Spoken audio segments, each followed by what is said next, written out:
નમસ્કાર દોસ્તો, world in box academy પર આપ સૌ મિત્રોનું હાર્દિક સ્વાગત છે. કરંટ અફેર્સની લેક્ચર શ્રેણીમાં આજે આપણે પહોંચ્યા છીએ લેક્ચર નંબર 124 ઉપર.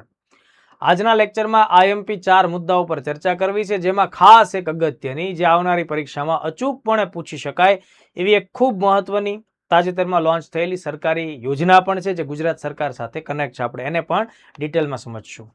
મિત્રો, આગળ વધીએ એ પહેલા world in box academy Gandhinagar ખાતે સ્પેશિયલ ક્લાસ 3 ની તૈયારીઓ માટેની નવી જનરલ બેચ આવનારા 12મી ફેબ્રુઆરીના દિવસે શરૂ થશે. આ બેચ સવારના સમયમાં આયોજિત થવાની છે. સવારે 8 થી 10 એવો 2 કલાકનો તેનો લેક્ચર સમય અને અડધા કલાકની ટેસ્ટનો ટાઈમ રહેશે. ટોટલ ડ્યુરેશન દોસ્તો 7 થી 8 મહિના સુધીનું જોવા મળશે.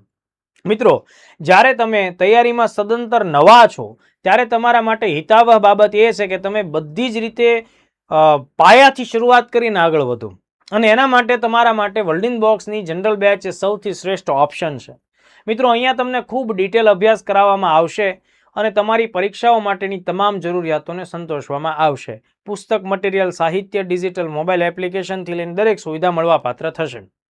એટલે તમારા મિત્રો કે ફેમિલી રિલેટિવ્સને અચૂકપણે વર્લ્ડ ઇન બોક્સની આ બેચ વિશે માહિતગાર કરજો.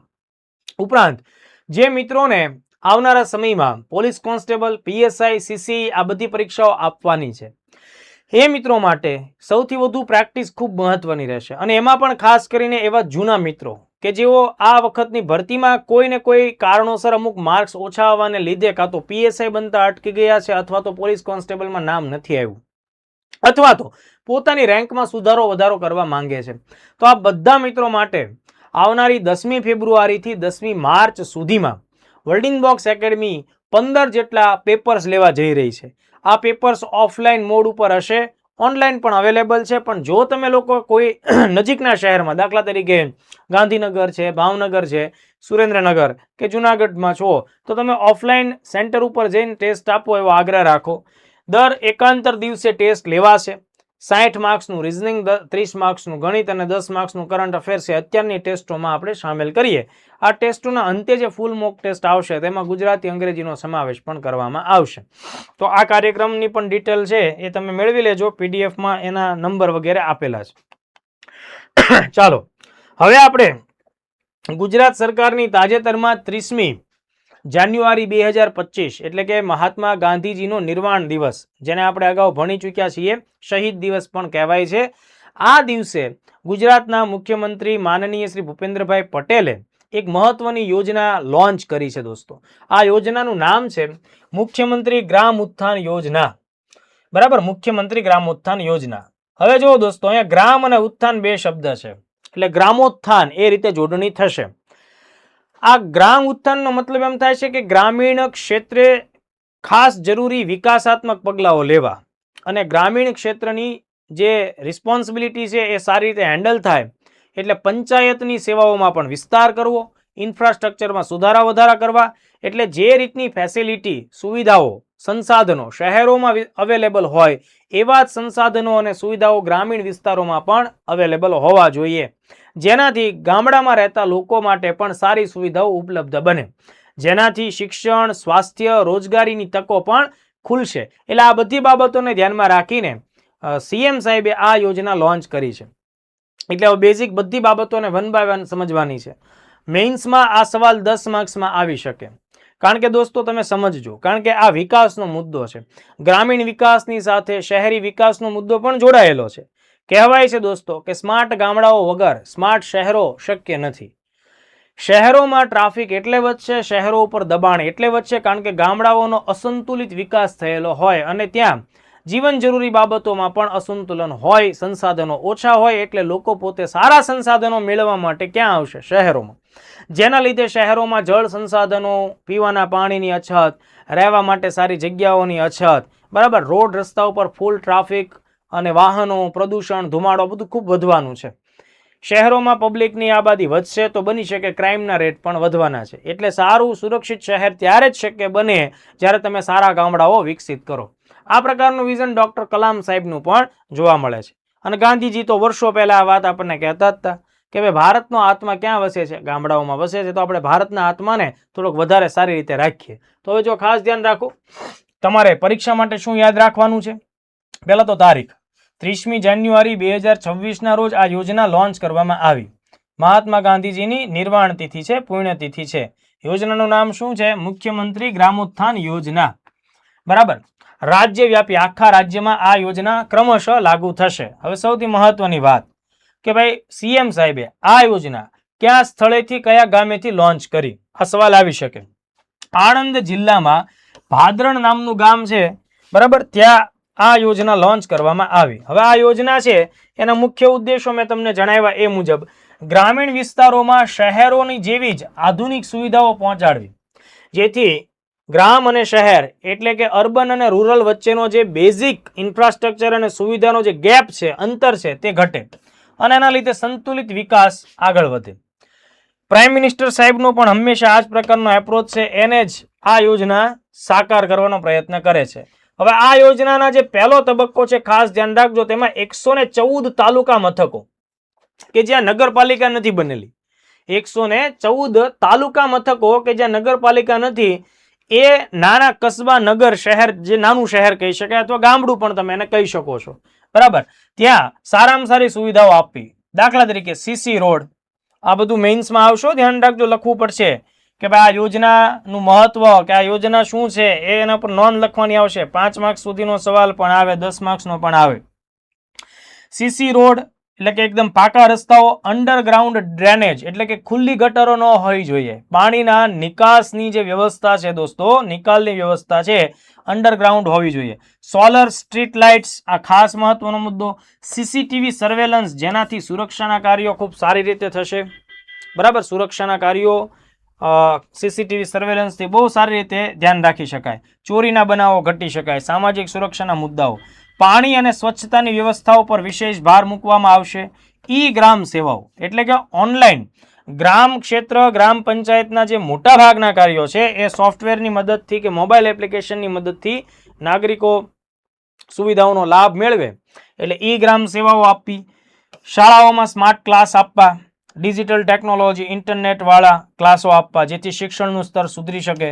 ઈ લાઇબ્રેરી એટલે કે દુનિયાભરના પુસ્તકો ડેસ્કટોપ કોમ્પ્યુટર સિસ્ટમથી ગામડાના વિદ્યાર્થીઓને અને યુવાનોને મળે, એટલે જેથી સ્પર્ધાત્મક પરીક્ષાઓની તૈયારી હોય અથવા અન્ય કોઈ પણ સંશોધનાત્મક હોય કે હાયર એજ્યુકેશનનું કામ હોય, વિદ્યાર્થીઓ પોતાના ગામમાં રહીને ઈ લાઇબ્રેરીનો ઉપયોગ કરી સારા પુસ્તકો, મટીરિયલ, સાહિત્ય, મેગેઝિન સાથે કનેક્ટ થઈ શકે. હેલ્થ એન્ડ વેલનેસ સેન્ટર, સ્વાસ્થ્યની બાબતમાં જ્યાં ખૂટતી સુવિધાઓ એ પૂરી કરવી. સામુદાયિક ભવનનો મતલબ એવો થશે કે એવા મોટા હોલ બનાવવા કે એવી કોઈ મોટી વસ્તુઓ તૈયાર કરવી, નિર્માણનું કામ કરવું કે જ્યાં લગ્ન પ્રસંગ છે, બરાબર, અથવા કોઈ ખાસ સંમેલન છે, આ પ્રકારના કાર્યો તમે કરી શકો. જેમ કેમ શહેરમાં બેન્ક્વેટ હોલ વગેરે પણ ઇઝીલી મળે, તો આ પ્રકારની વ્યવસ્થા કરી આપવી. આ બધા મુદ્દાઓ તમે જુઓ, આ મુદ્દાઓ ઉપરથી જ દોસ્તો તમે લોકો 100 શબ્દોમાં જવાબ લખી શકો છો, કારણ કે આમાં સુરક્ષાનો મુદ્દો આવ્યો, સ્વચ્છતાનો મુદ્દો આવ્યો, શિક્ષણનો મુદ્દો આવ્યો, સ્વાસ્થ્યનો મુદ્દો આવ્યો, જેમ કે આ સીસી રોડની વાત થઈ, બરાબર, પછી સીસીટીવી સર્વેલન્સની વાત થઈ, ગટરો છે એ ઢંકાયેલી હોવી જોઈએ, અંડરગ્રાઉન્ડ ડ્રેનેજ સિસ્ટમ, સ્વચ્છતા અને પીવાનું પાણીનો મુદ્દો આવે છે, હેલ્થ અને વેલનેસ સેન્ટરની વાત છે, સ્માર્ટ ક્લાસની વાત છે, ઈ ગ્રામ સેવાઓની વાત છે દોસ્તો, ઈ લાઇબ્રેરીની વાત છે. મતલબ આ મેં તમને 9-10 તો એમને ગણાવી દીધા. આના ઉપરથી તમે આરામથી 100 શબ્દ લખી શકો છો કે આ બધી સુવિધા આપણે આપવાની છે. આંકડો યાદ રાખશું, 114 તાલુકા મથકો કે જ્યાં હજુ નગરપાલિકાઓ બની નથી. હવે જુઓ, તેની જ સાથે બીજી એક મહત્વની વાત ધ્યાને રાખવાની છે કે ભાઈ રાજ્યમાં હાલના ધોરણે 2666 ગ્રામ પંચાયતો એવી છે કે જેના માટે સરકારે અત્યારે 663 કરોડ રૂપિયા ફાળવ્યા છે, કે જેનું પંચાયતનું જે ભવન હોય, પંચાયતની જે ઓફિસ હોય, કાર્યાલય હોય, તેને ઇન્ફ્રાસ્ટ્રક્ચરની દ્રષ્ટિએ ડેવલપ કરવામાં આવશે. મતલબ રિનોવેશન હોઈ શકે અથવા નવા નિર્માણ પણ હશે, અને તેની સાથે તલાટી માટેનો આવાસ પણ ત્યાં બનશે. હવે તો એના માટે સરકારે 663 કરોડ રૂપિયાનો ખર્ચ કર્યો છે. આગળ જતા આગળના તબક્કામાં એટલે કે ભવિષ્યનો લક્ષ્યાંક એવો છે કે ભાઈ 10,000થી જેટલી વધારે વસ્તી ધરાવતા ગામડાઓ છે એ બધાને આ યોજનામાં સામેલ કરવામાં આવશે. માત્ર 114 તાલુકા મથકો જ નહીં, આગળના ફેઝમાં 10,000થી વધુ આબાદી ધરાવતા હશે તમામ ગામડાઓને મેં તમને હમણાં જે વાત કરી, સોલર સ્ટ્રીટ લાઇટથી લઈ અને દરેક બાબત, તો એ બધી બેઝિક સુવિધાઓ આપવામાં આવશે. તો આ આખી બાબત તમારા માટે બહુ મહત્વની છે, ખાસ એને તમે ધ્યાને રાખજો. ચાલો હવે આ મુખ્યમંત્રી ગ્રામોત્થાન યોજના છે એનું કામ તો બહુ જ આઈએમપી છે, એટલે એને તમે બિલકુલ પણ ભૂલતા નહીં. શક્ય હોય તો 100 શબ્દમાં આ યોજના શું છે એ લખવાનો પણ તમે લોકો પ્રયત્ન કરજો. મેઇન્સના દ્રષ્ટિકોણથી કામ લાગશે અને કરંટ આધારિત પ્રશ્ન થશે. બીજો મુદ્દો ધ્યાને રાખીએ. બીજો મુદ્દો છે એ એક બહુ જ અગત્યનો કાર્યક્રમ છે, મન કી બાત કાર્યક્રમ.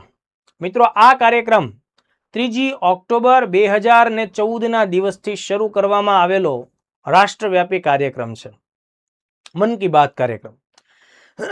જનરલી શું થતું હોય કે ભાઈ દેશના વડાપ્રધાન પહેલાના સમયમાં ભાગ્યે દેશને અમુક રાષ્ટ્રીય તહેવારો અને એવી બધા પ્રસંગો હોય ત્યારે સંબોધતા હોય, પણ પ્રાઇમ મિનિસ્ટર નરેન્દ્ર મોદી સાહેબે 2014થી લોકોને સરકારની નીતિઓ અને સરકારની સફળતાઓ, ભારત દેશની સફળતાઓ, ભારત દેશના પડકારો, આ બધા મુદ્દા ઉપર દર મહિનાના છેલ્લા રવિવારે સંબોધન કરવાની એક પરંપરા ચાલુ કરી. દર મહિનાનો જે છેલ્લો રવિવાર હોય ત્યારે રેડિયો ઉપર અને ડીડી ન્યૂઝ ઉપર પ્રાઇમ મિનિસ્ટરનો વોઇસ જે છે એ પ્રસારિત કરવામાં આવે, જેમાં ખૂબ બધા મુદ્દાઓને આવરી લેવામાં આવતા હોય. તો આ દર મહિનાનો મંથલી કાર્યક્રમ છે, બરાબર. બીજી વાત, કોમ્યુનિકેશનથી દેશમાં બદલાવ આવે, સંચારથી દેશમાં બદલાવ આવે, લોકતંત્રમાં વિશ્વાસ જાગે, આ બધી બાબતો મન કી બાત કાર્યક્રમની સફળતાનો અંશ કે હિસ્સો કહી શકાય. દર મહિનાની આ જે ભાષણ હોય કે દર મહિનાનું આ જે સ્પીચ હોય છે તેના લીધે મેં તમને હમણાં જણાવ્યું એમ કે દેશના પ્રોબ્લેમ્સ હોય, એ સામાજિક મુદ્દા હોય કે આર્થિક મુદ્દા હોય, તેની ઉપર ખાસ બાબત થાય. જે તે વર્ગને સંબોધીને કે કોઈ અનસંગ હીરોઝ એટલે સારા એવા અનામી લોકો જેણે ખૂબ સારા કામ દેશ માટે કર્યા છે એમનો ઉલ્લેખ પણ થાય. કેસ સ્ટડીના ભાગ સ્વરૂપે દેશ સારી વસ્તુને ફોલો કરતું જાય, એ બધા મુદ્દાઓ છે એ પ્રાઇમ મિનિસ્ટર પોતાની સ્પીચમાં આવરી લે છે. એટલે આ એક પ્રકારનું બિરદાવવા માટેનું કામ પણ ખરું. તો તાજેતરમાં જાન્યુઆરી મહિનાના છેલ્લા અઠવાડિયામાં 25મી જાન્યુઆરીના દિવસે પ્રાઇમ મિનિસ્ટર સાહેબે દેશની જનતાને મન કી બાત કાર્યક્રમ અંતર્ગત 130મું સંબોધન કર્યું. આ આંકડો આપણે યાદ રાખીશું, બરાબર. 130મું સંબોધન. પ્રિલિમ મેઇન્સ બંને માટે આ વસ્તુ ઉપયોગી છે. હવે આની સાથે કેટલા નાના નાના ઘણા બધા ફેક્ટ્સ હું તમને આપીશ, તો વન બાય વન એક એક વસ્તુને સમજો. પહેલા તો મન કી બાત મંથલી કાર્યક્રમ છે તેની શરૂઆત ક્યારે થઈ? તો કે ભાઈ 3 ઓક્ટોબર 2014, બરાબર છે. વિજયાદશમી ની તિથિ હતી, એના રોજ પહેલી વાર પ્રાઇમ મિનિસ્ટરે આ પ્રકારનું સંબોધન કર્યું.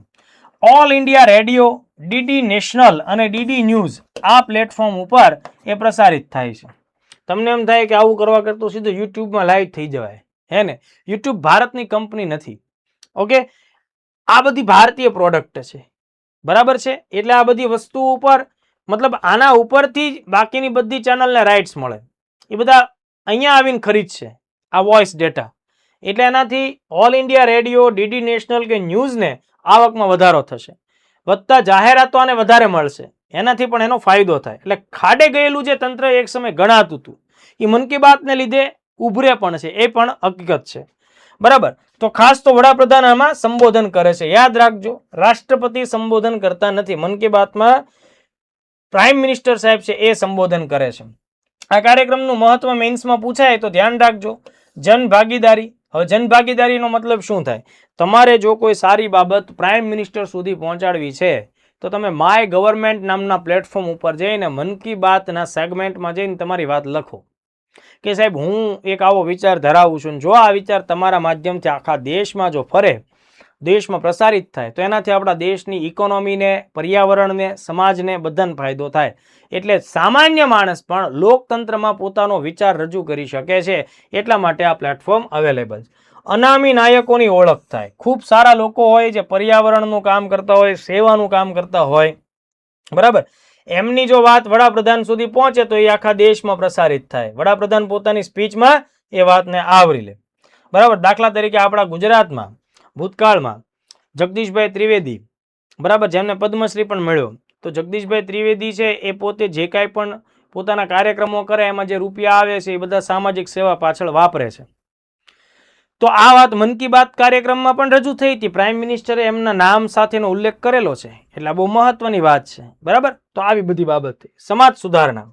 સમાજ સુધારણામાં જે સામાજિક કાર્યક્રમો છે, દાખલા તરીકે બેટી બચાવો, બેટી પઢાઓ, સ્વચ્છ ભારત, જળ શક્તિ અભિયાન, આ બધા કાર્યક્રમોને વારંવાર પ્રાઇમ મિનિસ્ટર રજૂ કરે છે, જેના લીધે શું થશે? લોકોની વિચારધારા બદલશે, એનો વ્યવહાર બદલાશે.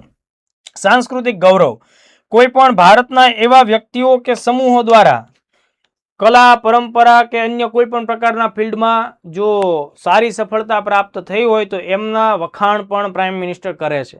એટલે આ બધી બાબત એનું મહત્વ છે. હવે જુઓ, કરંટના અનુસંધાને આપણે વાત કરવાની થાય તો તાજેતરમાં જે સૌથી છેલ્લો મન કી બાત કાર્યક્રમ આપણને જોવા મળ્યો એ 25મી જાન્યુઆરી 2026ના દિવસે જોવા મળ્યો. એટલે જાન્યુઆરી મહિનાના એન્ડમાં આ ટોપિક આવે છે, એટલે આપણે અત્યારે એને ધ્યાને રાખીએ છીએ. આ જે છે એ કેટલામો કાર્યક્રમ હતો મિત્રો? 130મો મન કી બાત કાર્યક્રમ હતો. માની લઈએ કે ભાઈ આ ફેબ્રુઆરીમાં, માર્ચમાં અને એપ્રિલમાં થાય, એટલે 131, 32, 33 તમારી પરીક્ષા જે મહિનામાં હોય તો તેને ધ્યાનમાં રાખીને તમારે એ જોઈ લેવું પડે કે લેટેસ્ટ કયો મન કી બાત કાર્યક્રમ આવેલો છે. ક્રમ તમને પૂછી શકાય, અને જે શરૂઆતની તારીખ તો ખાસ ઉપયોગી. બરાબર, 2026નો આ પહેલો એપિસોડ હતો. હવે આ 25મી તારીખમાં અગાઉ ભણાવ્યું છે કે ભાઈ રાષ્ટ્રીય મતદાતા દિવસ છે. એટલે અહીંયા જે 5-6 મુખ્ય મુદ્દાઓ પર ચર્ચા થઈ છે, એમાં લોકશાહી અને મતદાતા જાગૃતિ ઉપર ખાસ કરીને પ્રાઇમ મિનિસ્ટરે ભાર આપ્યો. જે લોકો મતદાતા તરીકેની માન્યતા અથવા તો એનો જે પણ રેકગ્નિશન ધરાવે છે એ લોકોએ ખાસ મતદાન ઉપર ધ્યાન દેવું, આ બધા મુદ્દાની વાત કરી. બીજો અગત્યનો મુદ્દો ચર્ચામાં લીધો હતો એ સ્ટાર્ટઅપ ઇન્ડિયા ઉપર હતો. આપણે એ પણ ટોપિક ભણી ચૂક્યા છીએ કે સ્ટાર્ટઅપ ઇન્ડિયા એ કાર્યક્રમ 2016માં શરૂ કરવામાં આવેલો. મેં તમને ભણાવેલું છે, તમારે મને કમેન્ટમાં કહેવાનું છે કે ભાઈ નેશનલ સ્ટાર્ટઅપ દિવસ કઈ તારીખે મનાવીએ છીએ, એ તમારે મને તારીખ કમેન્ટમાં અચૂકપણે જણાવવાની છે. તો સ્ટાર્ટઅપ ઇન્ડિયાના જે 10 વર્ષો થયા એના ઉપર પણ સારી એવી બાબત થઈ. પ્રાઇમ મિનિસ્ટરે કીધું કે ભાઈ આપણે સ્ટાર્ટઅપમાં આજે વિશ્વમાં ભારત 3જું સૌથી મોટું સ્ટાર્ટઅપ ઇકોસિસ્ટમ ધરાવે છે સંખ્યાની દ્રષ્ટિએ.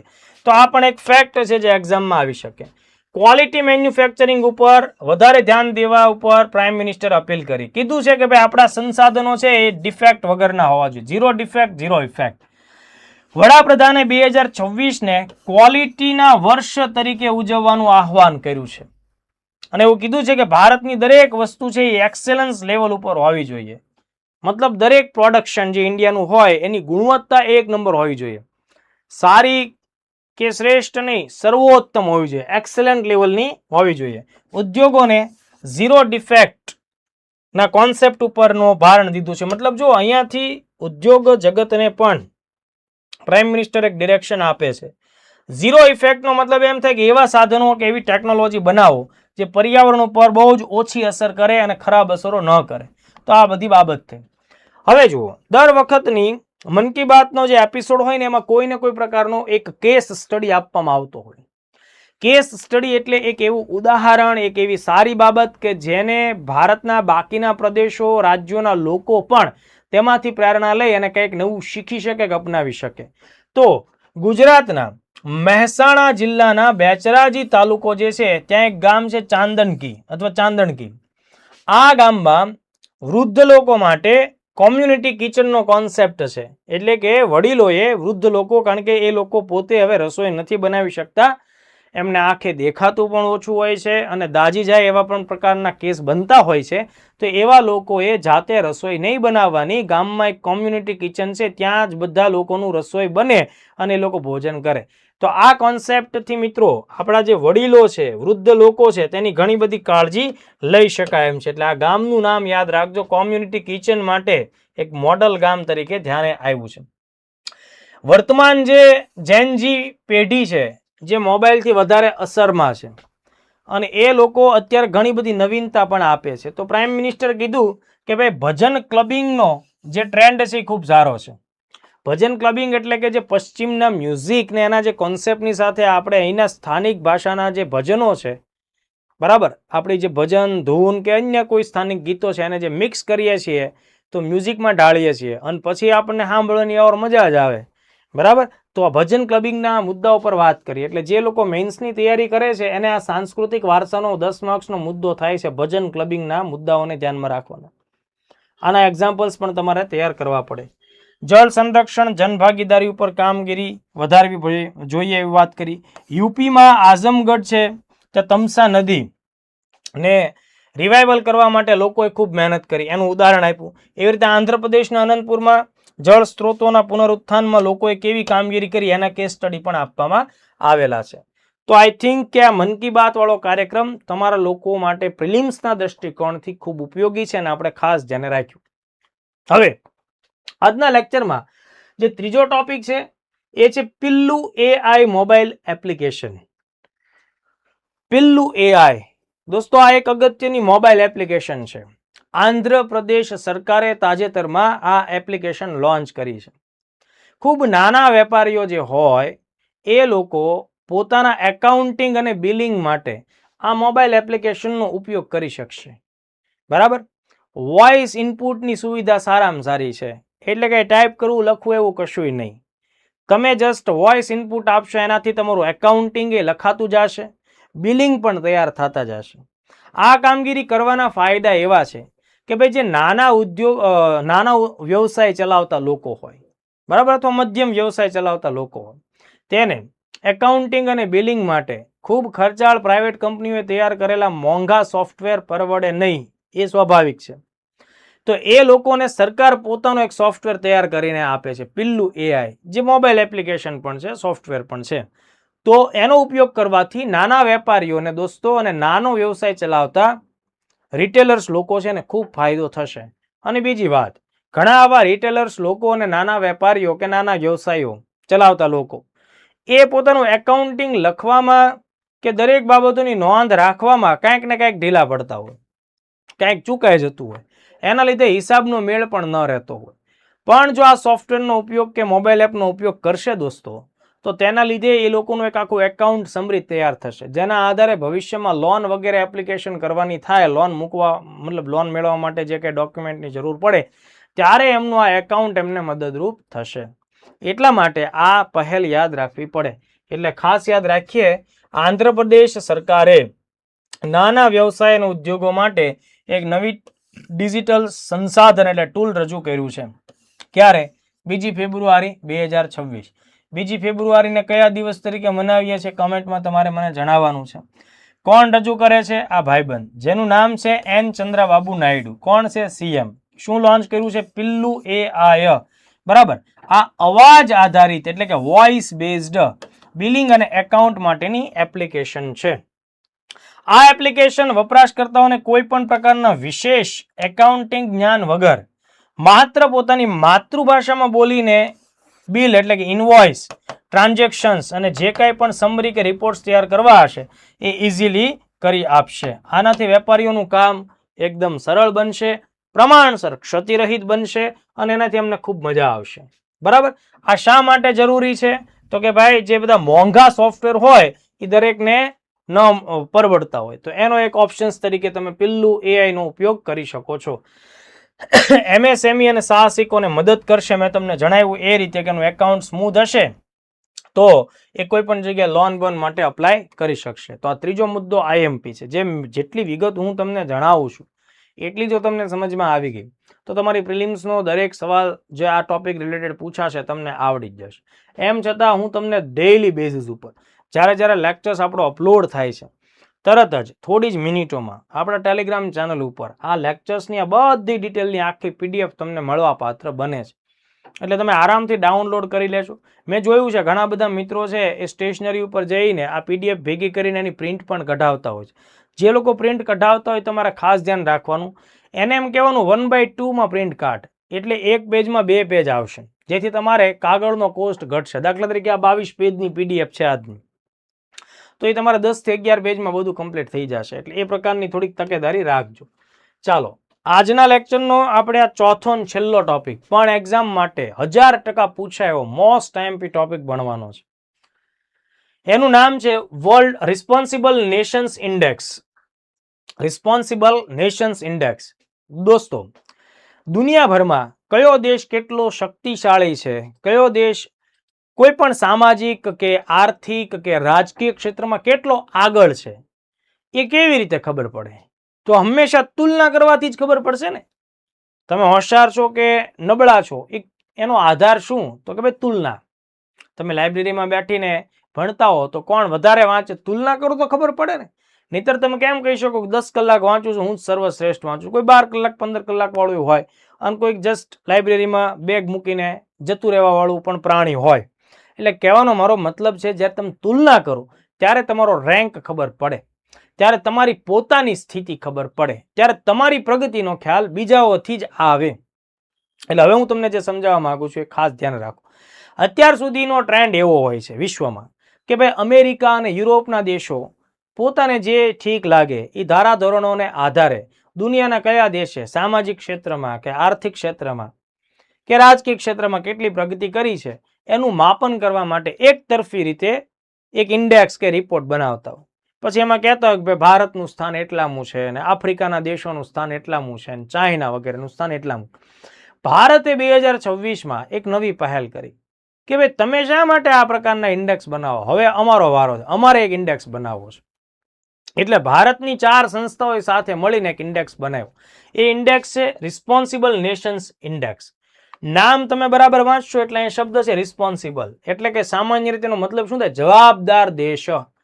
તો જવાબદાર દેશ એટલે ભારતનો કોન્સેપ્ટ એવો છે કે ભાઈ તમારા દેશની જીડીપીનું મૂલ્ય વધારે હોય, કે તમારી પાસે મિલિટરીમાં વર્કફોર્સ વધારે હોય, કે હવાઈમાં લડાઈ કરવાવાળા જહાજોની સંખ્યા વધારે હોય, કે અણુબોમ્બ વધારે હોય એટલે તમે શક્તિશાળી દેશ બની જાઓ છો એમ નહીં. તમે એનાથી રિસ્પોન્સિબલ દેશ નથી. રિસ્પોન્સિબલ દેશ બનવાનો મતલબ એમ થાય કે તમારા નાગરિકોની તમે કેટલી કેર કરો છો, પર્યાવરણની કેટલી કેર કરો છો, અને બીજી કોઈ જગ્યાએ કોઈ લડાઈ ઝઘડો થાય છે તો તમે એને અટકાવવા માટે કેટલું યોગદાન આપો છો.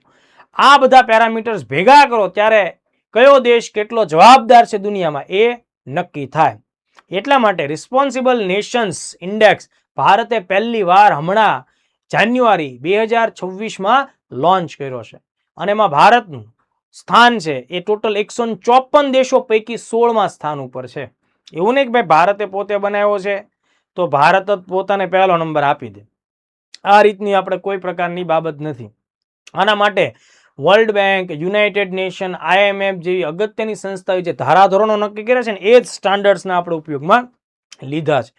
હવે જુઓ, આ જે મુદ્દો છે ને એમાંથી મેં તમને હમણાં જણાવ્યું એમ કે 100 નહીં ભાઈ 1000% સવાલ આવશે. 1000%. આ વાત મારી તમે નોંધી લેજો. આ એટલો IMP ટોપિક છે એટલે આને મોસ્ટની 10 ઘાત કહી દો. IMP આ પૂછવું જ પડે, ન ચાલે ન પૂછે તો. બરાબર. હવે આપણે 1 by 1 એના ફેક્ટ્સ બધા જોઈ લેવાના થાય છે. પહેલી વાત તો એ કે ભાઈ વિશ્વ સ્તર ઉપર ભારતની આ મહત્વની પહેલ છે. બરાબર. ભારતનો આ પહેલો એવો ઇન્ડેક્સ છે કે જે વૈશ્વિક ધોરણો ઉપર આધારિત છે. સવાલ થાય કે ભાઈ આ ઇન્ડેક્સ કોણે બનાવ્યો, એટલે રેન્કિંગ કોણે આપ્યું? દિલ્હી ખાતે વર્લ્ડ ઇન્ટેલેક્ચ્યુઅલ ફાઉન્ડેશન નામની સંસ્થા આવેલી છે તે મુખ્ય ભૂમિકામાં. એ ઉપરાંત જવાહરલાલ નહેરુ યુનિવર્સિટી જે દિલ્હીમાં છે, Indian institute of management Mumbai અને ડોક્ટર આંબેડકર ઇન્ટરનેશનલ સેન્ટર, આ 4 ભારતીય સંસ્થાઓએ સાથે મળીને ગ્લોબલ સ્ટાન્ડર્ડ્સને ભેગા કરી અને ઇન્ડેક્સ બનાવેલો છે. આ ઇન્ડેક્સમાં પરીક્ષા માટે યાદ રાખવાનો મુદ્દો 154 દેશોનો સમાવેશ કરવામાં આવેલો છે. બરાબર. હવે જો આ ઇન્ડેક્સ તમને એવું કહે છે કે ભાઈ પરંપરાગત સત્તા અને જીડીપી એના આધારે તમે કોઈ દેશ કેટલો જવાબદાર છે એ નક્કી ન કરો. જવાબદારી માટે એનું શાસન કેટલું સારું છે, સામાજિક વ્યવસ્થા કેવી છે, પર્યાવરણીય વ્યવસ્થાપન કેવું છે અને વૈશ્વિક સ્તરે કેવી જવાબદારીઓ પ્રદર્શિત કરે છે, આ બધા એંગલને પકડવા પડે. મોસ્ટ IMP ફોર પ્રિલિમ્સ એ આ બાબત કે ભાઈ આ ઇન્ડેક્સ બનાવવામાં મુખ્ય કેટલા, તો કે 3 પરિમાણોને ધ્યાને રાખવામાં આવે. 3 પરિમાણો બોલો, ડાયમેન્શન્સ બોલો અથવા તો સ્તંભ પણ કહી શકાય. પહેલી વાત એ કે ભાઈ આંતરિક જવાબદારી, ઇન્ટરનલ રિસ્પોન્સિબિલિટી. નાગરિકો તમારા દેશમાં જે છે એની ગરિમા કેટલી જળવાય છે, એની સાથે કેટલો ન્યાયપૂર્ણ વ્યવહાર થાય છે અને તમે એની સુખાકારી માટે કેવી યોજનાઓ બનાવો છો. આ એની ઇન્ટરનલ રિસ્પોન્સિબિલિટીનો હિસ્સો છે. બીજી જે રિસ્પોન્સિબિલિટી છે મિત્રો એ છે પર્યાવરણીય જવાબદારી. પર્યાવરણની જાળવણી અને આબોહવા પરિવર્તન માટે તમે કેવી યોજનાઓ અને પોલિસી લાવો છો અને કેટલું એનું અમલીકરણ કરો છો, આ મુદ્દાઓને ધ્યાનમાં રાખવા જોઈએ. અને ત્રીજો મુદ્દો છે બાહ્ય જવાબદારી, એક્સટર્નલ રિસ્પોન્સિબિલિટી. વિશ્વમાં શાંતિ, સહકાર અને સ્થિરતા માટે તમારો દેશ શું યોગદાન આપે છે? મતલબ કોઈ લડાઈ થતી હોય તેને અટકાવવાનો પ્રયત્ન કરે છે, કોઈ દેશમાં કોઈ બહુ મોટા પાયે સામાજિક ઇસ્યુ હોય તમે પોઝિટિવલી ઇન્ટરફિયર કરો છો, ઇન્ટરવીન કરો છો. આ બધા મુદ્દાઓને તમારે ધ્યાને રાખવા પડે. શા માટે જરૂરી છે? તો મેં તમને કીધું એમ કે આનાથી ખબર પડશે કયો દેશ કેટલો જવાબદારીપૂર્વકનું કામ કરે છે, એ આઈનો આખો સ્પષ્ટ થશે. હવે રેન્કિંગ જુઓ. હવે જો રિસ્પોન્સિબલ નેશન ઇન્ડેક્સ 2026 જે પહેલી વાર જાહેર થયો છે ને એના ટોપ 5 દેશોમાં સૌથી પહેલા નંબર ઉપર છે સિંગાપુર. આ તમને ખાસ પૂછી શકાય. સૌથી જવાબદાર દેશ તરીકેનું એને સ્થાન મળ્યું છે. ટોપ 10 માં સામેલ હોય એવો એકમાત્ર એશિયાનો દેશ છે અને સ્કોર એને મળે છે 0.6194. સ્કોર બધાના યાદ નથી રાખવાના. આનો જે સ્કોર 0 થી 1 ની વચ્ચે હોય છે, 0 એટલે ઓછું ને 1 એટલે હાઈએસ્ટ, 0.6194. બીજા નંબર ઉપર છે સ્વિટ્ઝરલેન્ડ, યુરોપીય દેશ. ત્રીજા નંબર ઉપર ડેનમાર્ક, યુરોપીય દેશ. ચોથા નંબર ઉપર યુરોપીય દેશ સાયપ્રસ અને પાંચમા નંબર ઉપર સ્વીડન, એ પણ યુરોપીય દેશ. સિંગાપોર, સ્વિટ્ઝરલેન્ડ, ડેનમાર્ક, સાયપ્રસ અને સ્વીડન. આ ડબલું ડેનમાર્કને સાઈડમાં મૂકો તો ચારે ચારના નામ સ ઉપરથી આવે છે. સિંગાપોર, સ્વિટ્ઝરલેન્ડ, ડેનમાર્ક, સાયપ્રસ ને સ્વીડન. મૂળ મુદ્દો જે ખાસ પૂછી શકાય સિંગાપોર યાદ રાખવું. બાકી નહીં તે 1 થી 5 આપણને યાદ રહી જાય તે બહુ સારી વાત કહેવાય. ભારતનો નંબર યાદ રાખજો 16. બરાબર, 16 નંબર છે. મેં તમને બીજા કોઈના સ્કોર નથી આપ્યા. એક સિંગાપોરનો આપ્યો, ઇન્ડિયાનો આપ્યો 0.5515. અમેરિકાનું જે રેન્ક છે 66, ભારત કરતા 50 રેન્ક પાછળ. ચાઇના 68, એટલે અમેરિકા કરતા તે ચાઇના વધારે મતલબ ઓછો રિસ્પોન્સિબલ દેશ કહેવાય. પાકિસ્તાનને મતલબ ભારતની ઉદારતા જો કે આ નંગને સામેલ કરી, આને 154 પછી રખાય રિસ્પોન્સિબિલિટીમાં. રશિયા 96માં નંબર ઉપર છે. બરાબર, તો આ પ્રકારની વિગતો છે. તો અમુક નંગના મેં તમને રેન્ક આપ્યા છે ભારત સિવાયના, તે બધા પણ તમારે થોડાક ધ્યાને રાખવા. તો આ બધી વાત થઈ. સૌથી નબળું કોનું, ક્લાસમાં સૌથી ઓછા માર્ક્સ કોને આવ્યા એ જરાક જોઈ લઈએ. સેન્ટ્રલ આફ્રિકન રિપબ્લિક નામનો દેશ છે, 154મો રેન્ક છે. સિરિયા છેલ્લેથી આગળનો અને સાઉથ સુદાન એનાથી આગળનો. તો આ છેલ્લો દેશ છે અને તમારે યાદ રાખો. તો કહેવાનો મતલબ કે આ RNI ઇન્ડેક્સ મોસ્ટ ટાઈમ પી છે. ભૂલતા નહીં, ચૂકતા નહીં. આજના લેક્ચરમાંથી અચૂકપણે ઘણા સવાલો આવવાના છે. Thank you.